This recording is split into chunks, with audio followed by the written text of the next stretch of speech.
Good day everyone! Today we're going to discuss simple time signature. So what is time signature? Time signature is the number written at the beginning of the stop after the clef sign.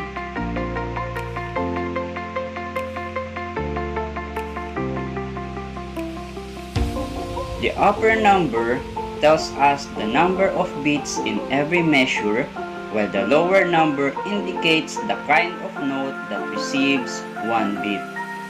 The following are the most common time signatures in music: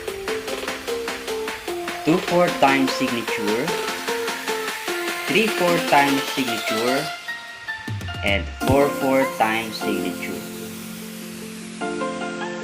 2/4 time signature indicates that there are 2 beats in every measure and every quarter note receives 1 beat. Let us have an example.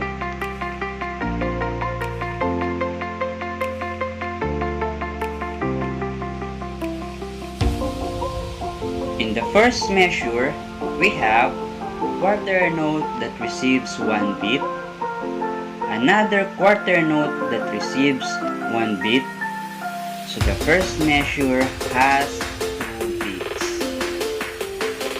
In the second measure, we have half note.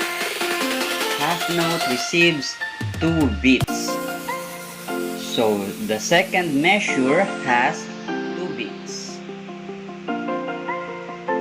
Next, the third measure. It has 8th note that receives 1/2 beat, another 8th note that receives 1/2 beat, and quarter rest that receives 1 beat. So the third measure has 2 beats. Next, the fourth measure. We have quarter rest that receives 1 beat, quarter note that receives 1 beat, so the fourth measure has 2 beats. 3/4 time signature.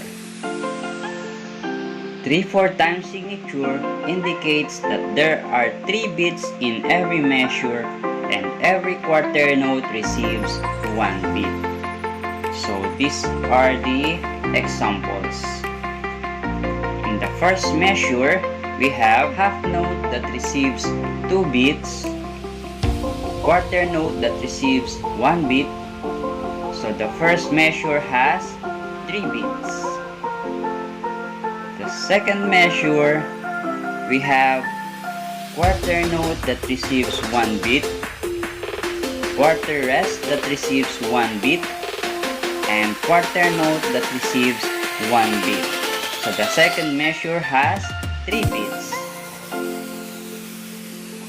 The third measure contains half note that receives 2 beats, 8th note that receives 1/2 beat, and another 8th note that receives 1/2 beat. So the third measure has 3 beats. The fourth measure contains quarter note that receives 1 beat, another quarter note that receives 1 beat,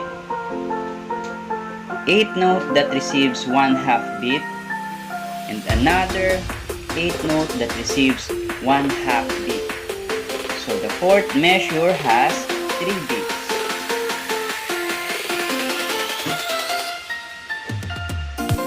4/4 time signature. 4/4 time signature indicates that there are 4 beats in every measure and every quarter note receives 1 beat. In the first measure, it contains quarter note that receives 1 beat, another quarter note that receives 1 beat, and half note that receives 2 beats. So the first measure has 4 beats. In the second measure, we have half note that receives 2 beats, eighth note that receives 1/2 beat, another eighth note that receives 1/2 beat, and quarter rest that receives 1 beat. So the second measure has 4 beats. The third measure, we have half note that receives 2 beats and another half note that receives 2 beats. So the third measure has 4 beats. Okay, so those are the common time signatures in music. We have 2/4 time signature, 3/4 time signature, and 4/4 time signature. Okay, so let us have an activity. Directions. Write the correct time signature of the following rhythmic patterns.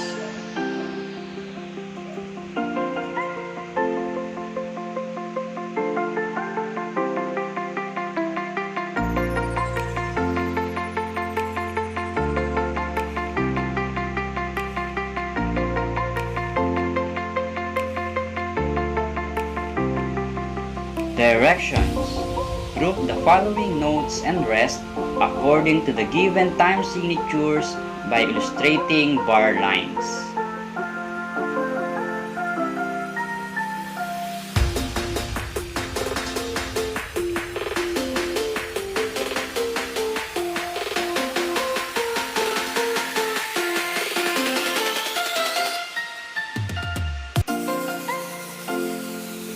That's all for today's lesson. Hope you learned something and thank you for listening. God bless.